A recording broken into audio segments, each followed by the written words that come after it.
नमस्कार. आज आपण बनवूया कारल्याची भाजी. कारले हे कडू असते, त्यामुळे बरेच जण खाणे टाळतात. पण माझ्या या पद्धतीने कारले नक्की बनवून बघा. ज्यांना कारले आवडत नाही ते देखील आवडीने मागून खातील. एवढी चविष्ट ही भाजी लागते. चला तर रेसिपीला सुरुवात करूया. इथे पाव किलो फ्रेश हिरव्या रंगाची काटेरी कारली घेतलीत. हे कारले स्वच्छ पाण्याने 2 ते 3 वेळा धुवून घेतलेत. कारली कशी कापायची ते दाखवते.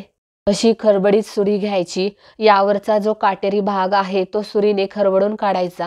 हे पहा, दोन्ही कारली साफ केलेले आहेत. सुरीच्या मदतीने कारल्याचे खालचे व वरचे देठ कापून घ्यायचे. आता मधोमध वांग्यासारखे कारले 2 भागात कापायचे. यामधील बिया ज्या आहेत ना त्या निबर आहेत, तर त्या काढून टाकायच्या. तर बरेच जण बियासहित ही कारले खातात. हे पहा, आता कारल्याची असे पातळसर काप करायचे, म्हणजे कारले हे पटकन शिजते. हे पहा, सर्व कारल्याचे असे पातळसर काप करून झालेले आहेत. आता पुढच्या कृतीकडे वळूयात. इथे अर्धा टोप पाणी खळखळून उकळून घेतले. बनवलेल्या कारल्याचे पातळसर काप या पाण्यात टाकायचे. यामध्ये मीठ पण टाकायचे. इथे 1 चमचा मीठ टाकले. मिठामुळे कारल्याचा कडवटपणा कमी होतो. कारल्याला आता 1 ते 2 मिनिट उकळी आणून देऊयात. असे खळखळून कारले उकळवायचे. कारले उकळवायचे, शिजवायचे अजिबात नाही. असे फक्त कारले उकळल्याने कारल्यामधील कडवटपणा निघून जातो. आता गॅस पटकन बंद करू. उकळत्या पाण्यामधून कारली चाळणीमध्ये काढून घेतलेली आहेत. ही कारली दुसऱ्या स्वच्छ पाण्याने धुवून घेतली आहेत. कारली इथे मी शिजवली नाही, तर पाण्यामध्ये फक्त उकळून घेतलेली आहेत, हे लक्षात ठेवा. कढईमध्ये 1 पळी तेल घातले. तेल चांगले गरम करायचे, कच्चे ठेवायचे नाही. अर्धा चमचा मोहरी घातली आहे. अर्धा चमचा जिरे घातले आहे. मोहरी फुलली की लगेच मीडियम साईज बारीक चिरलेला कांदा घालायचा आहे. कांदा हा मध्यम आचेवर परतून घ्यायचा आहे. कांदा छान लालसर होईस्तोपर्यंत भाजून घ्यायचा आहे. यामध्येच अर्धे टोमॅटो बारीक चिरून घालायचे आहे. टोमॅटो देखील व्यवस्थित भाजायचे. टोमॅटो थोडेसे मऊसर करून घ्यायचे. 1 चमचा लसूण पेस्ट घालूया. यामध्येच 1 चमचा सुक्या खोबऱ्याची पावडर देखील टाकूया. यामुळेच भाजी ही खमंग व चविष्ट लागते. पुन्हा मसाले मिक्स करून घेऊयात. अर्धा चमचा लाल तिखट घालायचे.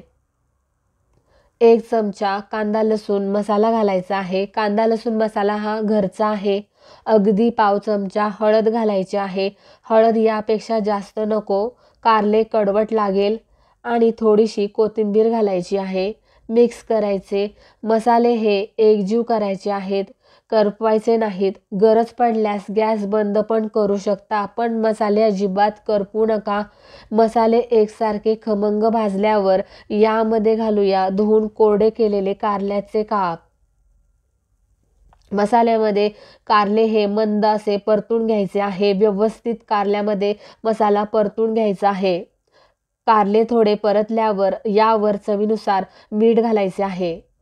आता कारले उकळवताना आपण मीठ वापरले, त्यामुळे इथे थोडे बेतानेच वापरायचे. पुन्हा थोडा वेळ भाजी मस्त अशी परतून घ्यायची आहे. भाजी थोडी गरम झाली पाहिजे. सर्व मसाले भाजीला एकसारखे लागले गेले पाहिजेत. हे पहा, भाजी थोडी परतली की यामध्ये 1 चमचा गूळ घालायचा आहे. आता गुळाऐवजी तुम्ही साखर पण वापरू शकता, पण गुळामुळे जरा छान टेस्ट येते. आता कारल्यामध्ये गूळ हा व्यवस्थित मिक्स करून घ्यायचा आहे.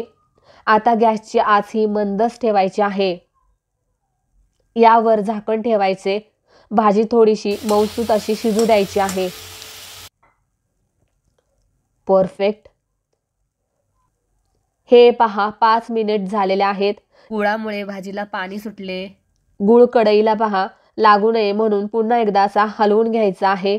गूळ करपला नाही पाहिजे, त्यामुळे भाजी पुन्हा एकदा अशी हलवून घ्यायची आहे. ही प्रोसेस मध्ये आधी करत राहायची आहे. आता पुन्हा भाजीवर झाकण ठेवूयात. सुरुवातीपासून आतापर्यंत 10 मिनिट झालेले आहेत. कारले शिजले का ते पाहूया. ही स्टेप फार महत्त्वाची आहे. कारल्यामधील पाणी पूर्णपणे आटले आहे आणि गुळाच्या पाण्यातच भाजी ही शिजवायची आहे, म्हणजे कारल्याची चव ही छान लागते. कारले शिजले का ते पाहूया।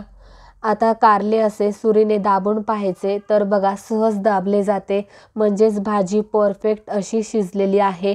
भाजी छान शिजली आहे। यावर शेवटी खोबऱ्याचा कीस टाकायचा, यामुळेच भाजीची चव ही दुप्पट होते। आता यामध्ये शेंगदाण्याचा कूट देखील टाकलेला आहे, मिक्स करूया। भाजीचा सुगंध फारच सुंदर येत आहे, अगदी घरभर दरवळला आहे। इथे गॅस बंद केलेला आहे आणि यावरच चिरलेली कोथिंबीर देखील टाकलेली आहे। कारले जवळून पहा किती सुंदर छान झाले आहे। टिफिनसाठी ही भाजी अगदी परफेक्ट आहे। तुम्ही एकदा नक्की ट्राय करून पहा। भाजी प्लेटमध्ये सर्व करूयात। अजिबात कडू नसणारी ही कारल्याची भाजी तुम्ही चपाती भाकरीसोबत खाऊ शकता। अप्रतिम अशी चव येते। तुम्ही एक काय त्यासोबत 2 पोळ्या किंवा भाकऱ्या आवर्जून खाल। कशी वाटली तुम्हाला आजची रेसिपी? व्हिडिओ आवडल्यास व्हिडिओला जास्तीत जास्त लाईक, शेअर, कमेंट आणि हो, चॅनलला सबस्क्राईब करा। भेटूयात अशाच एका नवीन रेसिपीमध्ये। तोपर्यंत मस्त खा आणि हेल्दी राहा। धन्यवाद।